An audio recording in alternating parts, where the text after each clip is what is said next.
کہ جب اللہ کو بھول گئے تو اللہ نے ان کی عزت بھی ان کو بھلا دی، ان کا مقام ان کو بھلا دیا، ان کی غیرتوں کو بھلا دی، ان کی پٹھانیوں کو بھلا دی، ان کی بلوچیوں کو بھلا دی، ان کی ثقافت، ان کی روایت اللہ نے ان کو بھلا دی۔ پاگل کا کوئی سینگ ہوتے ہیں، ناراض نہ ہونا۔ ہمارے بلوچ، ہمارے استاد تھے، ابھی تک زندہ ہے، حاجی انور صاحب آپ کو زیارت کراؤں گا، 90 سال اس کی عمر ہے۔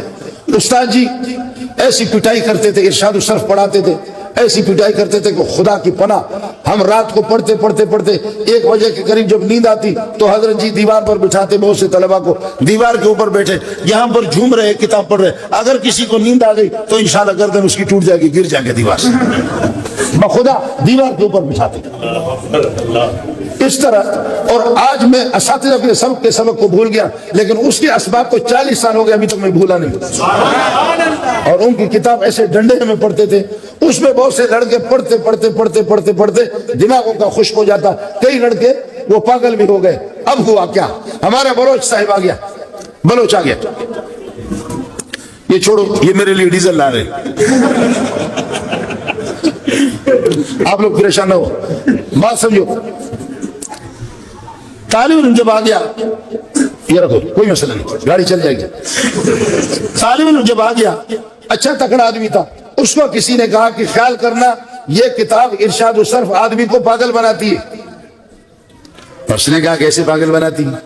کہا دیکھ لینا، زیادہ محنت نہیں کرنا، زیادہ اپنے آپ کو خراب نہ کرو، اس سے آدمی پاگل ہوتا ہے۔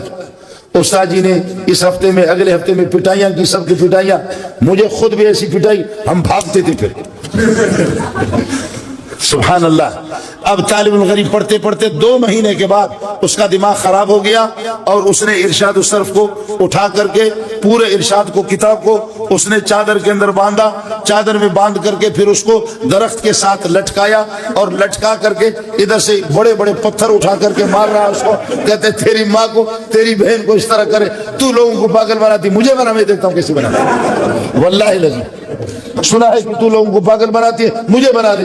جنگل کے اندر مدرسے کے قریب، کوٹ لالو دریا خان مرین میں ہم پڑھتے تھے، نواب شاہ کے قریب، تو جنگل کے قریب مدرسہ تھا۔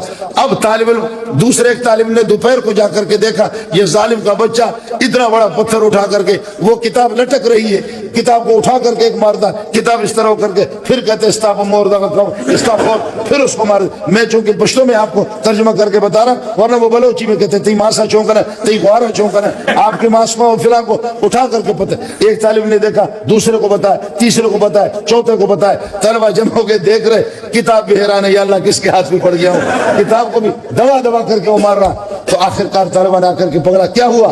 کہتے تم لوگوں نے تو کہا تھا نا کہ یہ کتاب آدمی کو پاگل بناتے، اس کی ماں کو بھی طاقت نہیں مجھے پاگل بنائے، اس کے باپ کو بھی طاقت نہیں، مجھے یہ بتاؤ کہ پاگل ہو گئے نہیں ہو گئے؟ پاگل تھا نہیں تھا، پاگل ہوا نہیں ہوا، پاگل ہوا، لیکن اپنے پاگل پن کا پتہ نہیں ہے۔ یاد رکھو، ہم اور آپ خدا کے باغی بھی بن گئے، سب کچھ ہو گئے، بے دین بن گئے، محمد کو بھی ناراض کر دیا، اللہ کو بھی ناراض کر دیا، 1.25 لاکھ صحابہ کو بھی ناراض کر دیا، پاگل ہو چکے، انگریز ہم سے راضی ہے، اس پر دوبر شاہ کو ہلا رہے، پاگل ہو چکے، لیکن اپنے پاگل ہونے کا کسی کو کوئی علم نہیں ہے۔ پھر بھی وہ اپنے آپ کو سمجھدار سمجھتا ہے، پھر بھی وہ سمجھتا ہے کہ میں سمجھدار ہوں، پاگل ہو چکا ہے۔ یہ وہی آیت ہے جو میں نے آپ سے عرض کر دیا، 28واں پارہ ہے، لا تکونوا کالذین نسوا اللہ، ان لوگوں کی طرح نہ ہو جاؤ جو اللہ کو بھول گئے، اللہ کے احکام کو بھول گئے، اللہ کے کلام کو بھول گئے، اللہ کی توحید کو بھول گئے، نبیوں کی سنت بھول گئے، فانساہم انفسہم، تو خدا نے ان کی ذاتوں کو بھلا دی، وہ اپنی ذات کو بھول گئے، اپنی غیرت کو بھول گئے، اپنی عزت کو بھول گئے، اپنے شرم کو بھول گئے، اپنے حیا کو بھول گئے، اپنی روایتیں بھول گئی، اپنی پٹھانی بھول گئی، اپنی بلوچی بھول گئے، اپنی مسلمانی بھی بھول گئے۔ یہ وہی ہو گیا جی۔ اس لیے گزارش ہے، آپ کو کیا کہوں، مسئلہ آپ کا نہیں ہے، آپ کو کیا کہوں، مسئلہ اللہ آپ کا بھلا کرے، ہمارا ہے کہ اب ہمارے مدرسوں میں بھی جس طرح محنت ہونی چاہیے وہ چیز نہیں ہے، ہمارے لیے بھی دعا کرو، ہم بھی محتاج ہیں، میں بھی محتاج ہوں اور آپ بھی محتاج ہیں۔ یاد رکھ لینا، میں قطر میں ایک موٹا سا قاری ہے، عبدالرشید اس کا نام ہے، اور لوگ اس کے لیے مرتے ہیں، لوگ اس کے لیے مرتے ہیں، لوگ اس کے لیے مرتے ہیں، سبحان اللہ سبحان اللہ۔ رمضان کی راتوں میں یہ ظالم اتنا موٹا اٹھ بھی نہیں سکتا، لیکن پتہ نہیں کیا غیرت ایمانی ہے، حرارت ایمانی ہے، رمضان کی راتوں میں ہے ایسے آہستہ آہستہ قرآن پڑھتا ہے، لوگوں کی لائن لگی ہوئی، بڑے بڑے عرب لوگ، بڑے بڑے اس کے پیچھے، اللہ اکبر. ان سے پوچھا گیا قاری عبد الرشید صاحب یہ کیا ہے؟ تھکتے نہیں؟ ویسے تو اٹھ بھی نہیں سکتے.